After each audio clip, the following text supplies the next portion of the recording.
with Ross Haddix, and he's a veteran of World War II.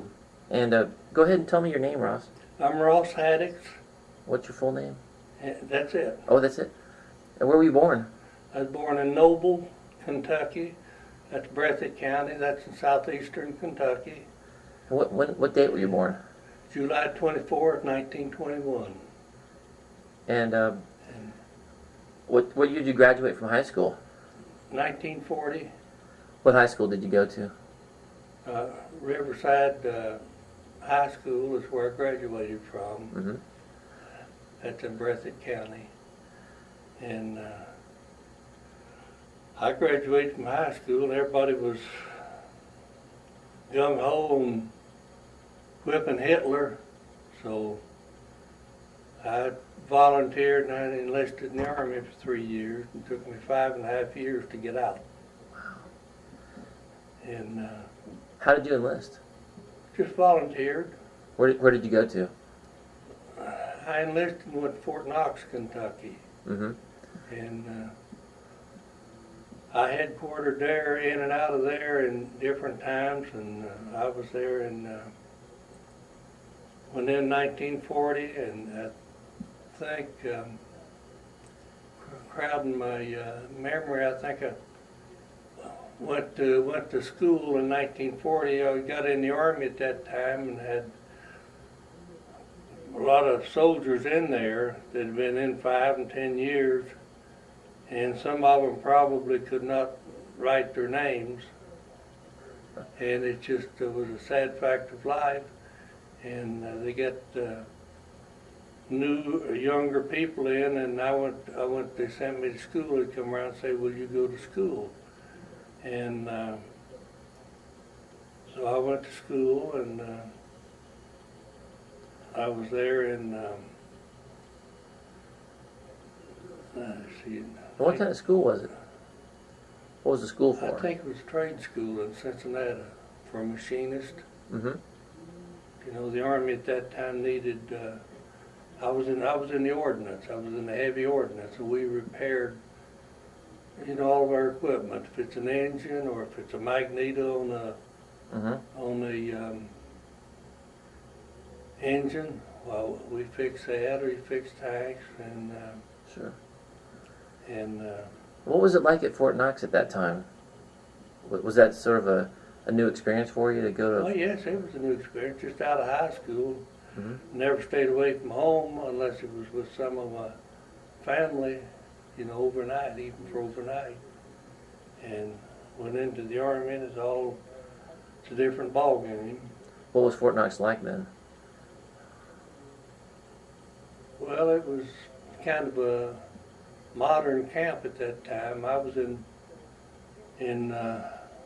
when they got there, I was stationed in new buildings. I think they were a year or two old, Mm-hmm. barracks, and we just then went from there. Then went through the winter. Then in the spring, we were forming armored divisions. Mm-hmm. And at that time, they lined us up out in the field in the parade, told us to line up in, I think, a single row, and they told us to count off. 1 and 2, 1 and 2. We'd go from one end of a line. We just progress down. You count 1, 2, 1, 2, then on down to the end. And then they said either the 1s or the 2s take a step forward or step back. I don't remember. And they said if you're 1, you're in the 1st Armored Division. If you're 2, you're in the 2nd Armored Division. And that was the start of the Armored Divisions. And that was in July 1940. Wow. I believe. So when did you enlist? June 1940. Okay, and that was, you were in before the war even started. Oh yes. And what was and so the sentiment was so like let's go get Hitler Yeah. because it was just so. Why was everybody against Hitler back then? Well, they didn't like him, didn't like what he was doing, didn't like the Germans starting another war, because Mhm. we'd fought before, and of Breathitt County, Kentucky. I could stand to be corrected on this, but I think I'm right.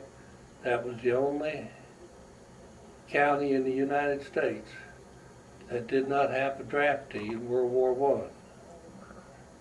And so I mean, so many people volunteered. there was a high percentage of volunteers. Wow.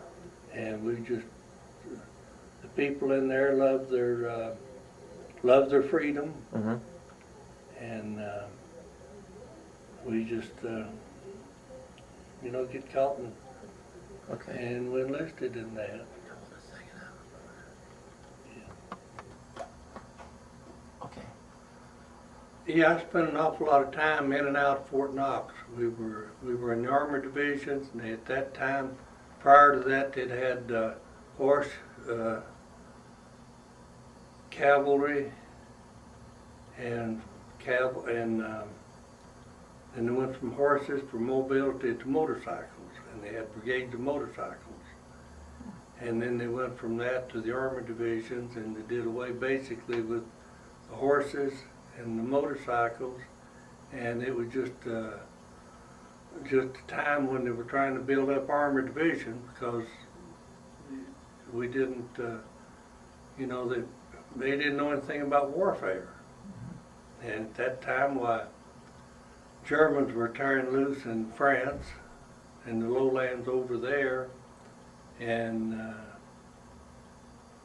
somewhere along the way, why, someone in Washington or the higher ups in the army said we don't need tanks. They were from the old field where they were rode their horses, and I guess they wanted to go in the horses, do like the Polish did when Germans invaded Poland.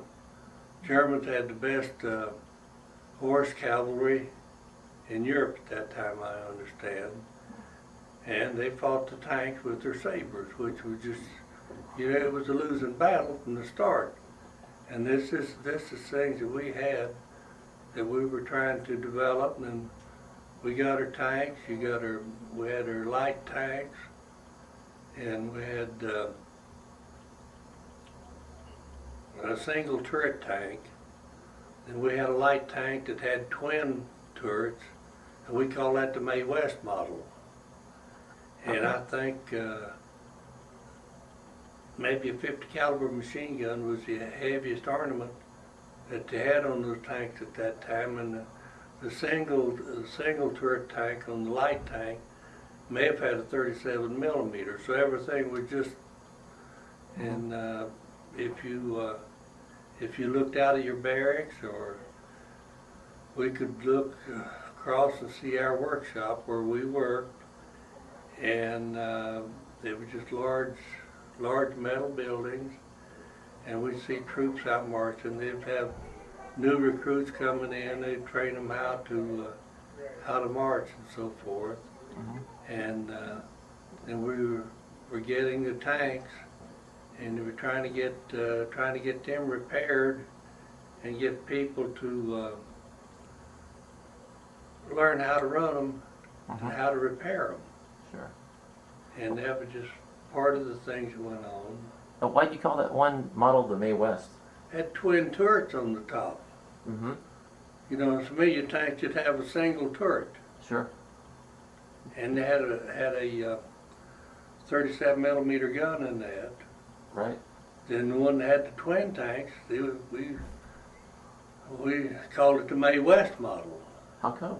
Well, I guess because it had two turrets, and a copy after what Mae West had. Okay.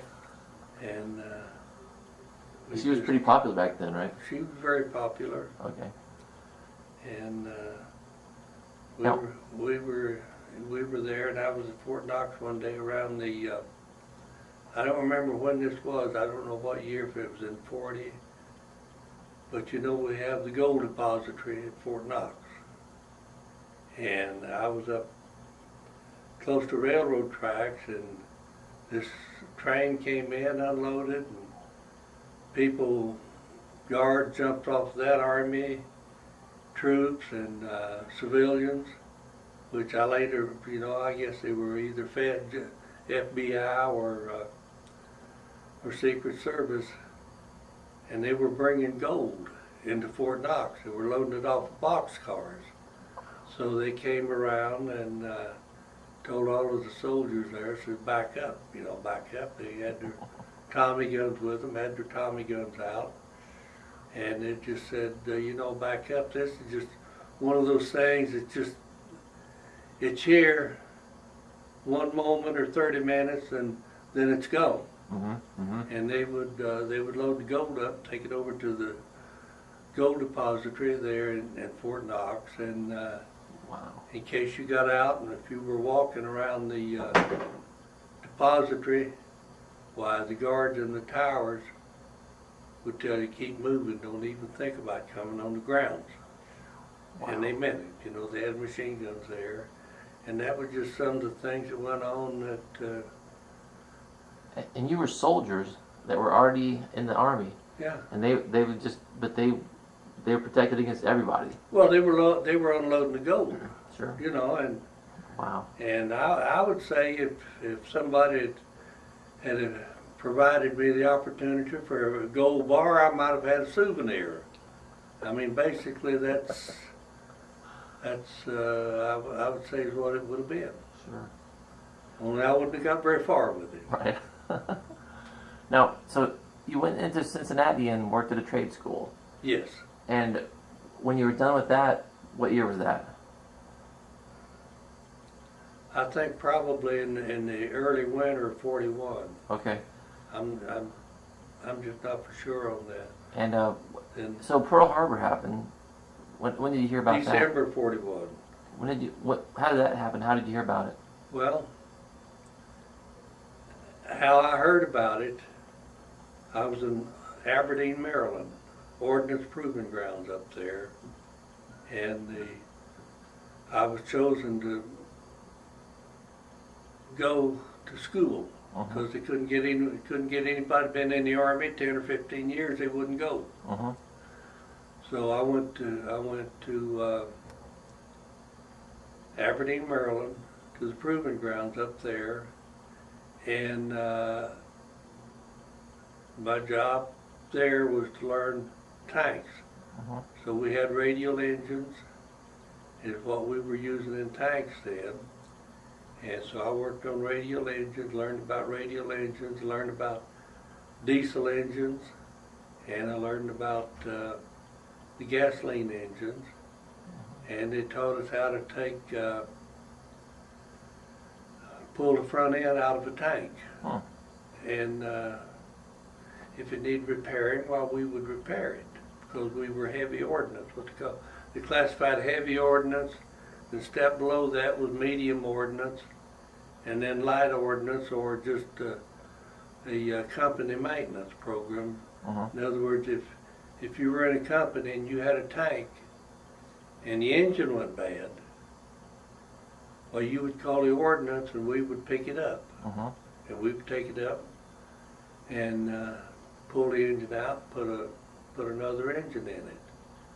And I was there, I was at Aberdeen, Maryland, and incidentally, my name is Ross, R-O-S-S, and my certificate of graduation from Aberdeen Proving Grounds is tanks is Rose, R-O-S-E Haddix. So, I mean, that's, the Army does get confused on a few things. And we were sleeping one evening on the Sundays, I recall, and somebody come in, said, get up, said, Japs bombed Pearl Harbor. Well, the question is, what is Pearl Harbor, or where is it? Because I was in the Army, I knew nothing about Pearl Harbor, and evidently anyone else around there didn't know. So everything was in such a turmoil that they told us to, get your helmet. I don't know if it had a gas mask or what. It said, get out of the barracks. So we said, we get out of the barracks. We were out in the parade field, and we wound up, and they issued us rifles. I'm not real sure, but probably it was the M1s or the Springfield, 03s. And if I had to say yes or no, I would say no, that they did not give us any ammunition. We had the rifles. But now whether if you had an M1, if you had a clip, if we had ammo, probably a clip was all we would have. And they marched us that night. Out in December, you know, in Maryland, it can get cold up there on those lakes. Yeah. And that's just one of the little things I happen to think about. And while I was there at Aberdeen, Maryland, that's when they started the officer candidate training school. And they had classes there, and they would go out and march, and they had, in 90 days, if you successfully completed the course, then you would get commissioned as second lieutenant. And that's just some of the things that went on there. So a lot of people did get officer promotions by going through that 90-day school. Yeah, you know, you'd take a test. If you qualified, Yeah. then it would enlist you for there. Sure. And if you went to the school, if you completed the school, if you did not get a commission as a second lieutenant, well, you got a rating as a staff sergeant, if I remember correctly. Now, so what happened? How did you go from Aberdeen to? What was the next step? Well, I was in what they call a cadre, and that's we were forming Army divisions. See, the first Army Division was formed at Fort Knox. Second Army Division was formed at Fort Knox, but the Second Army Division was sent to Fort Benning, Georgia. And then they formed the Third Army Division and the Fourth Army Division. And members out of these First Army Division, I was in the First Army Division. I was sent to Pine Camp, New York. And that was the Fourth Army Division. And the Third Army Division, men from the Second Army Division at Fort Benning, Georgia, formed it. And we went to Pine Camp, New York, which is just out of Watertown.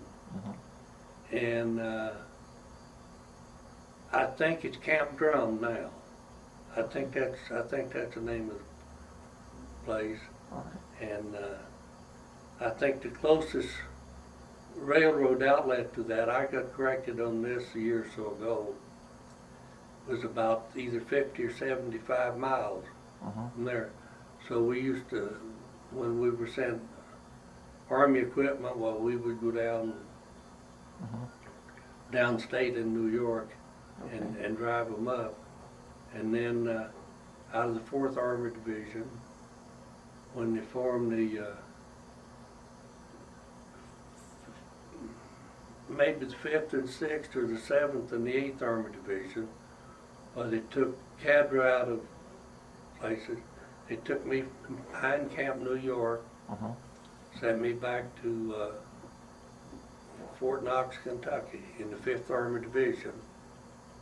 And we had men from there come up from down in Georgia. Now this, I don't remember times, it might have been in September, but we were up in New York and it was cold or chilly up there. Excuse me. So we, What's okay. Okay. But you're going back to Fort Knox now. We were going back to Fort Knox, and this was in the fall. And we were in... Fall of 42? What?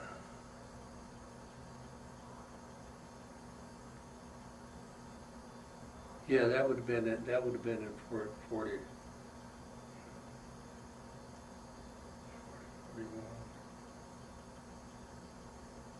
I don't know what year it was. Okay. But That's all right. But you're back at Fort Knox now. we and you're- got back to Fort Knox. Yeah. Got there in October. Rain, it's cold. And we had been in winter ODs. That's wool uniforms. Mhm. And then the summer khaki. And they transferred people up from Fort Benning, Georgia, and it was warm down there. And they came up, we were out in Tent City, and they said they'd get a blanket, put a blanket around them, trying to keep warm. And here we were walking around in our boxer shorts. And it was just, just really an oddity to see. Why were you in the boxer shorts? Well, it's hot. Oh. We've been up in New York. Oh. And it's cold up there. We'd already been in some chilly weather. Yeah. And we got to Fort Knox, and that was warm for us. Sure. And they came up from Georgia, Yeah. and it was cold to them. Right. So why were you back there? Well, they were forming divisions. Right. See, they wound up with 20 armored divisions. Mm-hmm. And so I was back there. We formed the 5th there. And then I don't know where they formed the 6th, if they formed it there or not. But then they transferred me out of the 5th Armored, I think, into the 7th, excuse me, 7th Armored Division, Yeah. then the 8th Armored Division. Hmm. And I was in quite a number of armored divisions. And What kind of tanks were you using then? we were using medium, the light Shermans. The light Shermans. Okay. Now, so how did you get to Europe? Well, there was a lot of time in between where I am now till I got to Europe. They Okay. loaded us on a boat Yeah. out of, I think, Kilmer, New Jersey. Yeah. And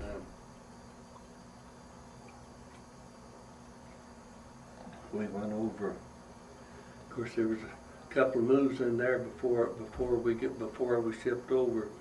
We went to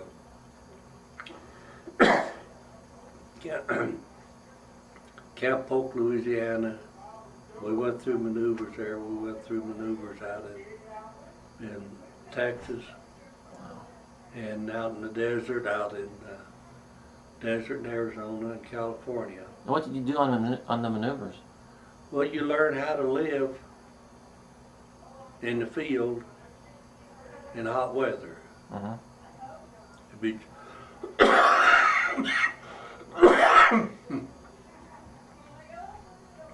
so that was just training. That Sure. was training for us to acclimate to climate. Uh-huh. And we were out in California, out in the Mojave Desert, Wow. and I'm pretty sure we drove our tanks through Death Valley. They wanted us to get a feel, of the different things. 'Cause this time, maybe they were still fighting in Africa. Right. So you're getting prepared for Africa. Well, And Maryland was like a training for winter, right? So, yeah.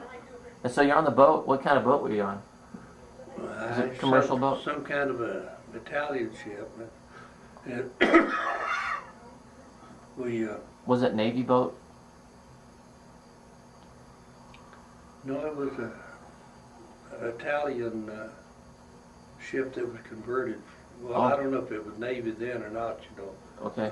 I gotta stop that. All right. Okay, you go ahead.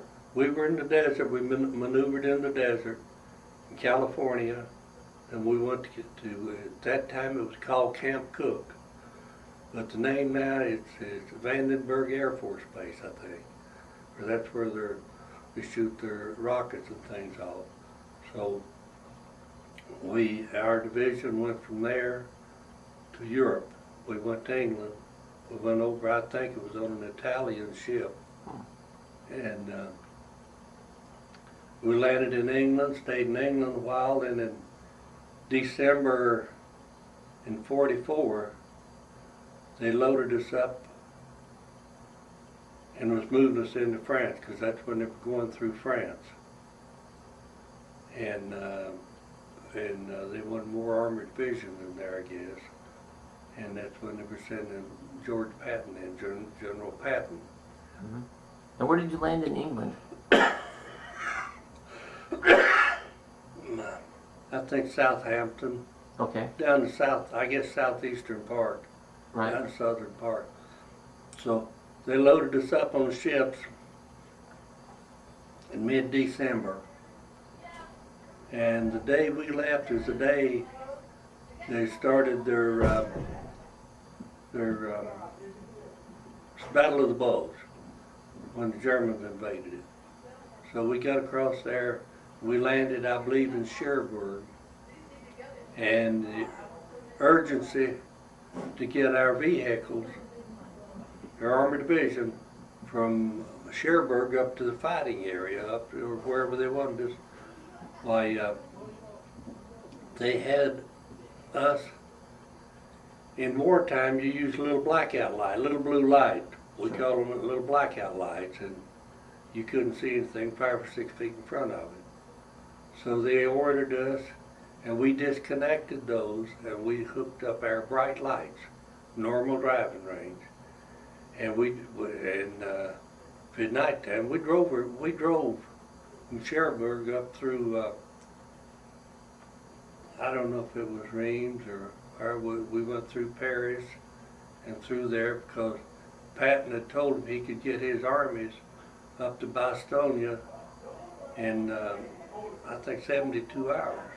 Mm-hmm. And the urgency for him to get us there was we drove day and night. In the nighttime, well, you turn your bright lights on and drive with, with lights on. So we got up to the Battle of the Bulge, and that Siberian Clipper moved in on us. That's that cold front. Uh-huh. And it was horrible. And we were bogged down there for quite a while to get it, before it got cleared out. Why was it horrible? Huh? Why was it so Cold, horrible? down below zero. Mm-hmm. Cold, snow, I don't know, maybe a foot or two of snow. And it was just bad, and that was in the time when they said the Germans were sending in American-speaking Germans dressed in American uniforms or British uniforms, and they were coming back into anywhere they could interrupt anything, and they were doing in there, and that was it wound up there. I think it was almost take no quarters and give no quarters. What's that mean? That means that's like when Santa Anna attacked the Alamo. Mm-hmm. They carried a black flag, and that was, you take no quarters, you give no quarters. You don't take prisoners. Mm-hmm. And if you're a prisoner, why, that's what you could expect to happen to you. And then That's what you guys were doing? well, I don't know. I wasn't in the front lines, Yeah. I call the front lines, like the infantry or. Mm-hmm. And so anyhow, we got out of the bulge, and we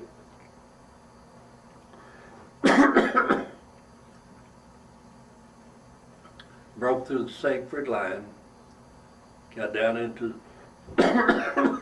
Rhine Valley, and we crossed the Rhine River I crossed the Rhine River at Worms, and we went across there, went through Germany, went into Czechoslovakia, and out of Czechoslovakia, and down into Austria, and we met the Russians down there, I think on the Elbe River. And I was there when the war ended in May. Okay. And we, Did anything happen, like, out, from the whole time that you were in Europe? Did anything happen? well, just, live from day to day. What did you do day to day? Well, we were on the move. Mhm. The tank broke down, we had to go fix it. Did you see a lot of fighting? No. I saw, I was not involved in it. I was not in the infantry. I Sure. didn't dig in Yeah. I didn't dig in the foxhole. But did you fix tanks that were blown up, or? Yeah. Yeah, if we could repair them, we'd fix them. And What kind of stuff did you see?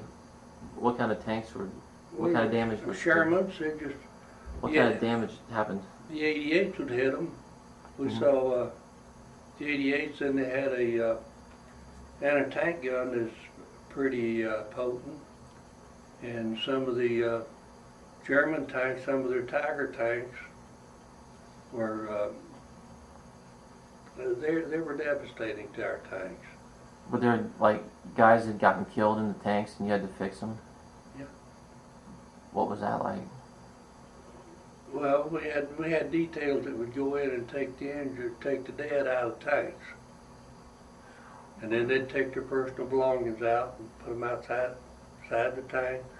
Then the ordnance would come in, hook the tank up, take it back to the rear to be fixed. And I worked on tanks and worked on small arms. And we were in Linz, Austria, at the end of the war, and we liberated a concentration camp. Oh, I'm sorry. We liberated a concentration camp there, and it was called Mauthausen, KL Lager Mauthausen. And it was, well, it was just, you hear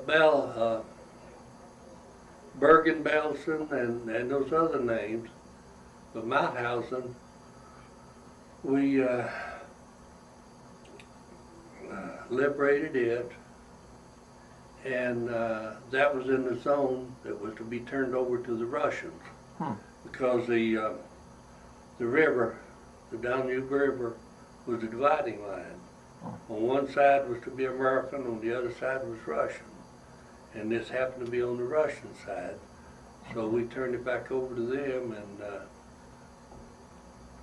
I've got a video that was made in that camp. Our outfit made a video. Really? And have you ever heard of Simon Wiesenthal? Yeah. Nazi hunter? Yeah. Well, he was in this camp when we liberated it. Which camp? Camp KL Lager Mauthausen. And That was a concentration camp? yeah, it was a concentration camp. They worked them to death. I mean, they worked them to death, and and I think I'm not up on the aircraft too much, but that twin jet MB-262, Right. was that, what they call that? What bird? The Messerschmitt? Yeah, no, I mean, I forget.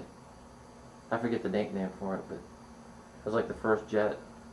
yeah, but that was assembled in this area where we were, because we're in the Granite Mountains, and they had tunnels back through there, Wow. and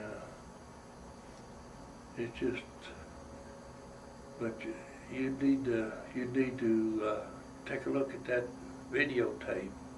Okay. But the tunnels were for what? That's where they went back and assembled it underground? Yeah. See, they had salt mines down there, and they go in, if they had something to store in there, that was a repository. Uh-huh. That was down in, they called it the redoubt area. That's where the SS was to pull down into Austria, and so we moved in, and we were going in and dig them out. So they went and hid in Austria, and you guys went and chased them into Austria. Well, the SS was going back. That was they were pulling back. See, from the Russian front up here, and the Americans here, and they were pulling back to Lynn's. Uh-huh. And they're talking about all the big fancy cars and the ladies with their furs and all of that. You know, the big wigs. That was their haven. So Wow. they were pulling back into the mountains there in around Linz, Austria. When was the first time you saw Russian soldiers? Or, That would have been after the war. yeah. What was it like to? I mean, when did you hear that the war was over? Do you remember that? Well, I don't remember the exact day, but they told us that they were negotiating, Uh-huh. and then they put out an order said, don't, if German planes fly over here now, don't fire on them, because they could be friendly, Uh-huh. and so I was there when the war ended. Don't fire at them unless they fire on you. No, they wouldn't fire on us. They were just low-flying planes. Sure. They were transported by maybe Yeah. negotiators, or Uh-huh. could be American bigwigs in it. Right. So they just said, don't fire on the planes.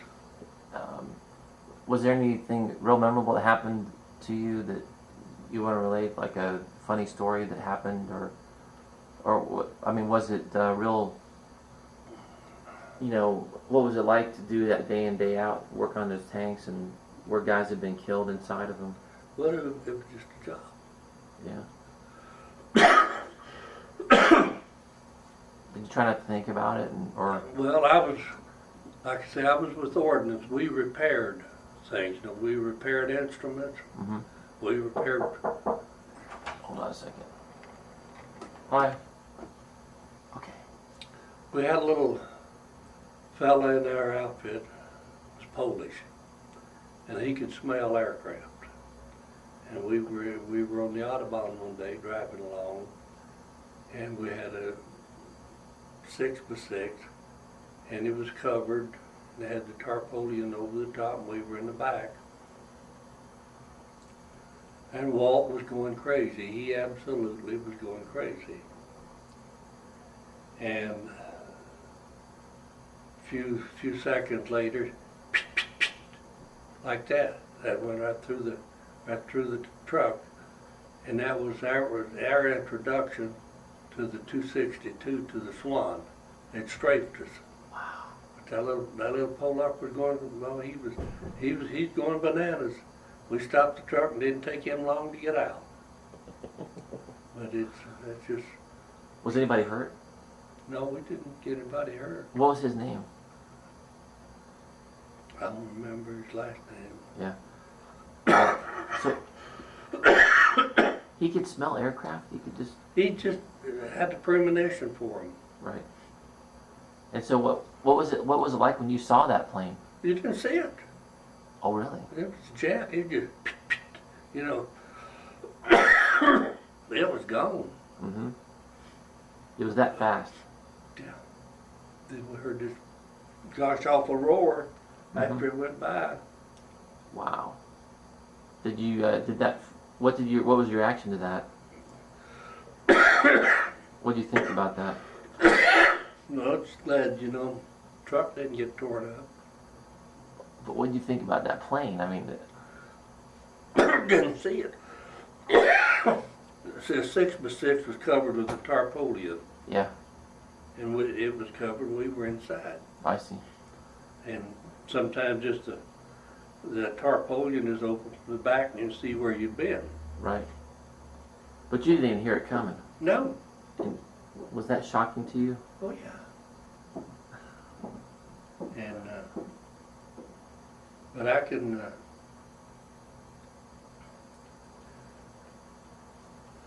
I made turn this off a minute.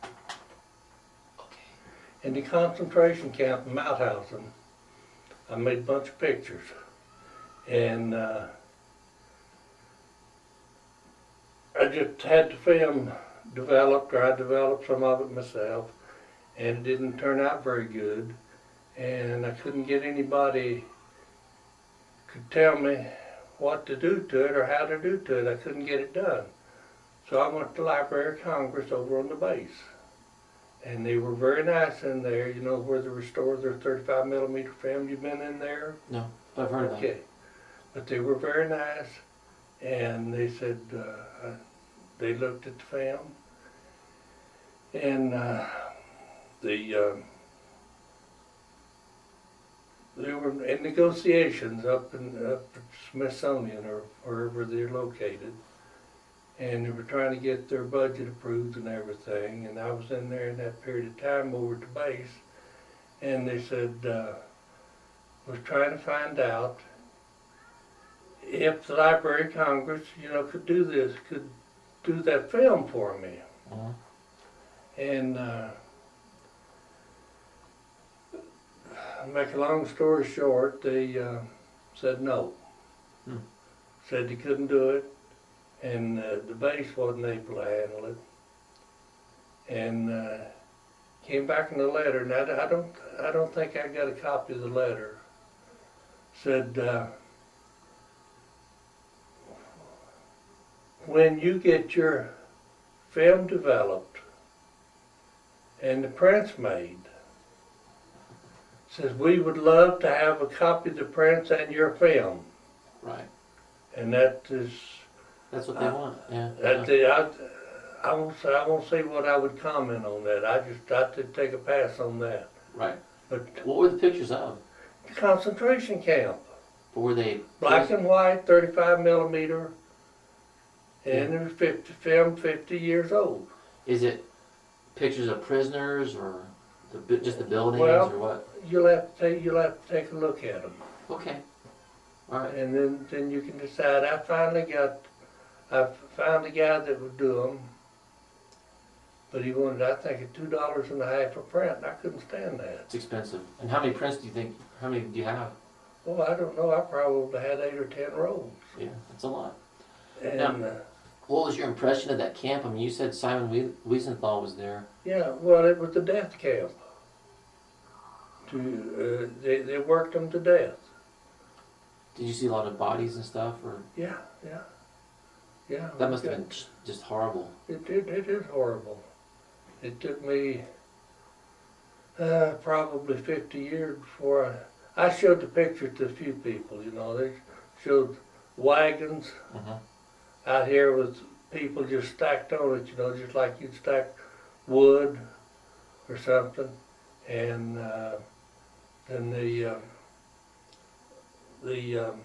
camp was up on a plateau like this table, and you would come down this way, and down here was a soccer field. And in this soccer field, they were digging mass graves. Have you seen them in these bulldozers where they're digging? Well, they were digging them. Mass graves. 8 feet wide and 100 meters long.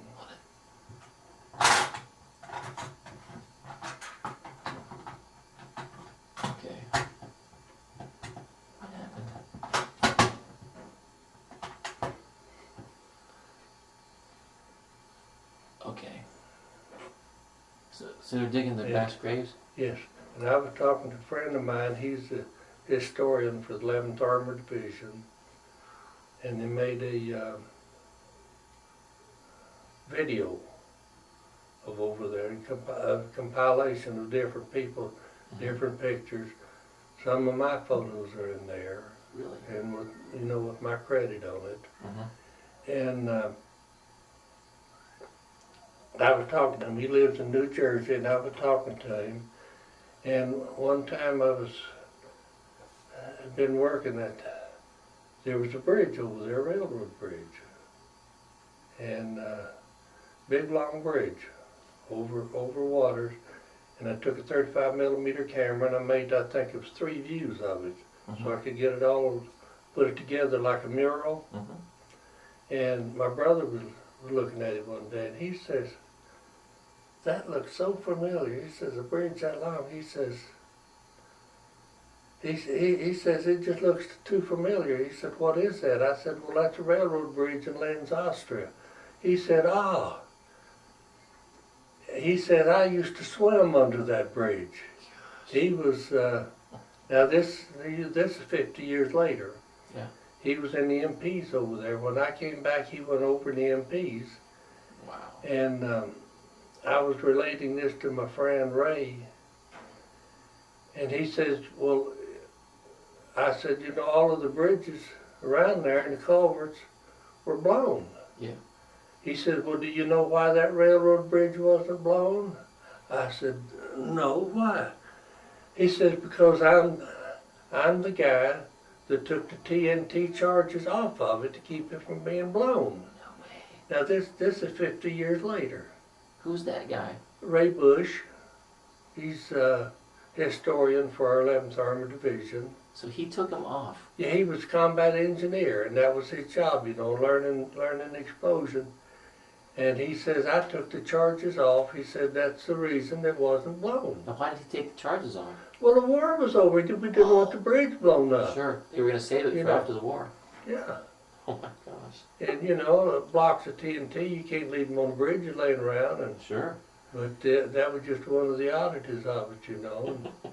And now this was 50 years later. And he says, "I'm the man that," he remembered it. He said, "I'm the man that took the TNT charges off it." That's incredible. So he made a lot of pictures. And, and we tried to get them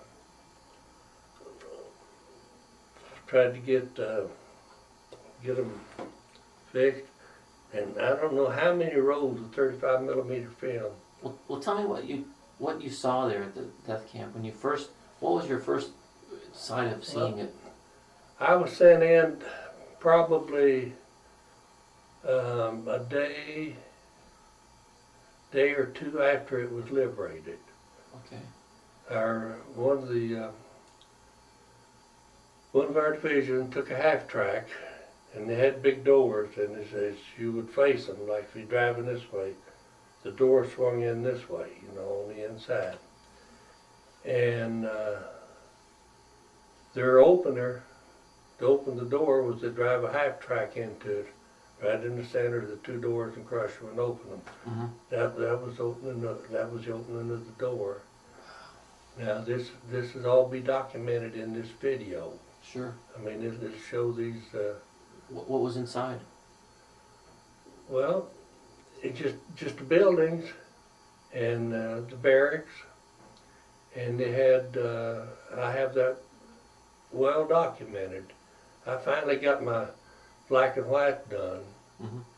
I found a place that would print them for me at a reasonable cost. Good. It used to be the 1 hour photo finish over in Fairborn. So they did that for me. What did you see in there though? Well, there were just people walking around. They were just walking skeletons, dead. There's no flesh on their legs. Their skin is just hanging on their bones, and they're just walking along like this. And some of them had big sores, 2 to 3 inches across where they sat on their buttocks. And I wouldn't take pictures of that. I just absolutely wouldn't take a picture of that. And the people would just walk around, and they would just drop over dead. You saw people drop over dead? Yeah. They're just walking dead. Now, I was sent in there. See, that was an SS, were guards in this camp. And when the Americans took over, well, the SS took off and just left the people in there without anyone to take care of them. So they had no lights, no electricity, no water, no food. So different units. And I was sent in with what we call a decontaminator truck. That's a water truck. that we used to haul hot kept water in case we got in a gas attack. Mhm. You'd have water that you could wash, you know, Sure. the soldiers off. And we, myself and a sergeant, were sent down to the Danube River. Yeah. And we set up a water purification unit, and it was similar to a little kid's wading pool, maybe, I don't know, 6 or 8 feet across, maybe 18 inches deep. And we would pump water out of the Danube River into this wading pool and throw Atterbury pills or whatever pills we use then to purify the water. And we'd throw that in there, then we'd pump the water in the truck, then we'd haul it up to the camp and put it in their tank up there. That way they had clean water. Yeah. Wow. And so it took them a few days to get, to get electricity back on and everything. Did you ever think you'd see you're a kid from Kentucky, did you ever think you'd see that horrific sight you saw? No. And had you ever heard of the concentration camps, death camps before? We'd heard of concentration camps. Yeah. But you never knew what was going on in them? I didn't know what was going on in them. Nobody did, really. I guess they probably didn't want to know, or I mean, but the Americans really didn't know what was going on. No, they didn't know. This was just a shock. And Patton went through one of those tanks. I think it was Patton went through one of those, took a tour going through them. Yeah. And he went through it and came outside and he puked. And it's just unbelievable. Did it smell like death in Well, the whole place? I was fortunate in one respect. I had a broken nose, I had a deviated septum. One side was closed up, and I guess sinus kept the other one closed up. But it was just you could still smell it, and it just. And you saw the mass graves out there in the soccer fields. Yeah, I watched them dig it. Ray Bush had his bulldozers there digging it. You guys had to do it because there were so many dead people that weren't buried. Yeah, we had to take care of them. And the SS just evacuated. They ran away and left Well, everybody I in would the dark. describe it this way. If you take a room, take a kitchen with a linoleum floor and put 50 or 100 mice in there, and you throw a tomcat in the middle of them, you can imagine how the mice would scatter. Well, that's the way the SS did. They left the camp because if the war, I guess the war was over then, or it was close to it. Yeah. And they left. They left the camp. The guards did. Sure. And the ones that didn't get out got killed. The inmates would kill them. Oh. They just tear them apart. They'd twist an arm off of them or a leg. But they didn't have any energy to go anywhere because they were starved. They were starved. They didn't have no food. They were And it was was an American PW camp. Were they? It was. Yeah. And so what about the troops that you found there? Well, I don't know. I wasn't there that first day or two. But they were already gone. Yeah. And the Russians came in and loaded up the able-bodied ones that could climb on the trucks. They loaded them up and took them out with them, whether they wanted to go or not. That's what I was told. Right. Right. And but it's. How did you feel when you saw that? I mean, Well, it just you go through a war over there, and you're just like you said. I was in a service troop where we repaired tanks. We drive through one day down a little dirt road, and here's a bunch of American soldiers dug in. They're firing over here in the hill. And they looked at us and they saw the ordnance sign on the truck. Said, "What are you guys doing here?" They said, "Well, we've got go down here and set up a base 5 or 6 miles down. They said, well, you can't do that. Says you're going through the front line. So we're fighting the Germans over here in the front line. So, you know, that's the way it was. So we was going down, set up our camp, and But it must come on. I mean, do you still have nightmares about the POW camp, or did you have nightmares from it afterwards? well, I had nightmares for a long time, and they called it. I tried to get help, and they couldn't. They just open up the paper and and say, well, nothing in here shows that you need help. They finally figured out it's PTS, post-traumatic stress, and that's what it is. And just like these pictures, I would not talk. I showed a few pictures, showed a few people in my family those pictures. And anybody else, you or anybody else, I wouldn't talk to you about them. It's private. It's just too much. It's just too traumatic. Right. And Renee Friedman over at History or whatever it is over here in Dayton, she has a setup over there, and she has a Holocaust set up in there.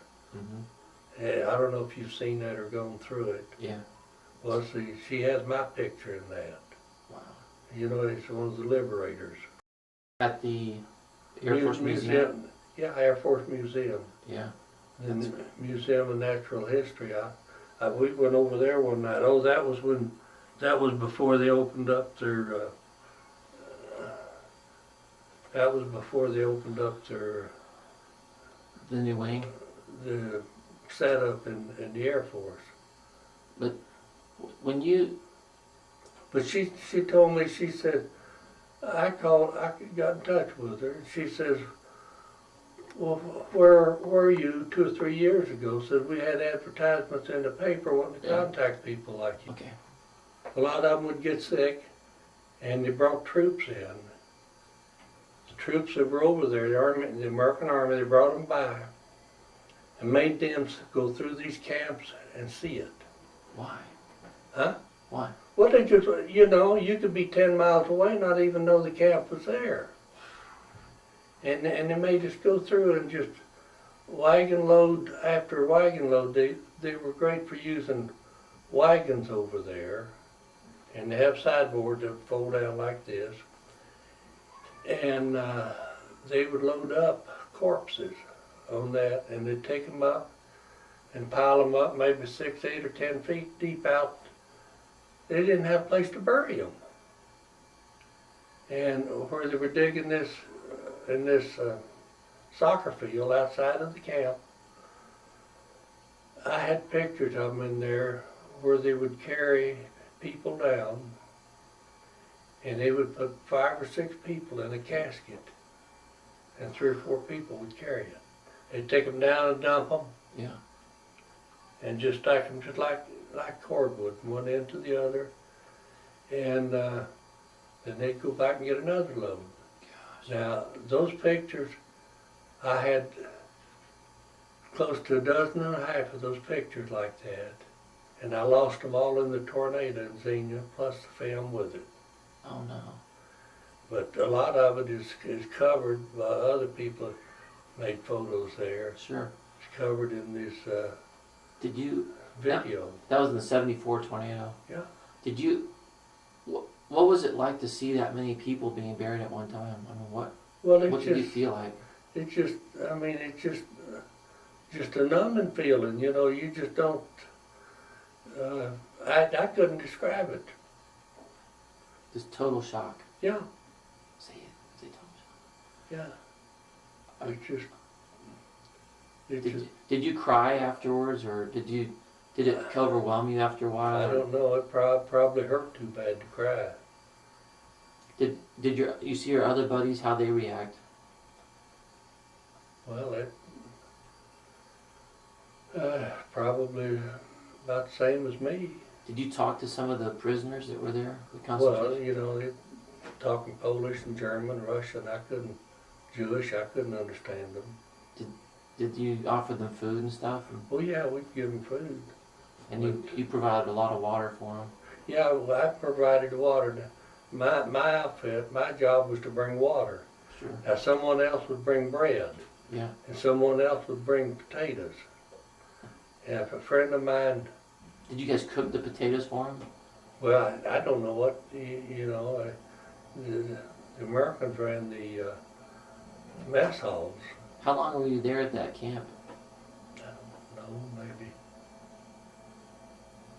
I just don't remember, maybe 3 or 4 weeks. Yeah. Now what did you do after that camp? Tell me quickly how you ended up getting out of the... You just get... Well, I had enough points. Well, I had enough points to get sent back to the States without going to Japan. Oh, good. So And where'd you go back to? The United States? I took my discharge in Fort MacArthur in California.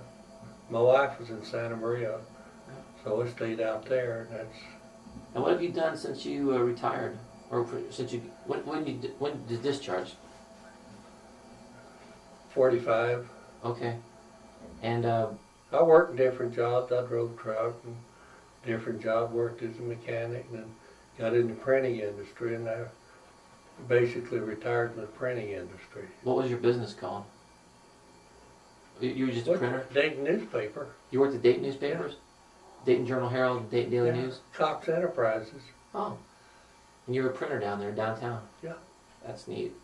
And you also like country music? Oh yeah, love that. Do you play it? Yeah.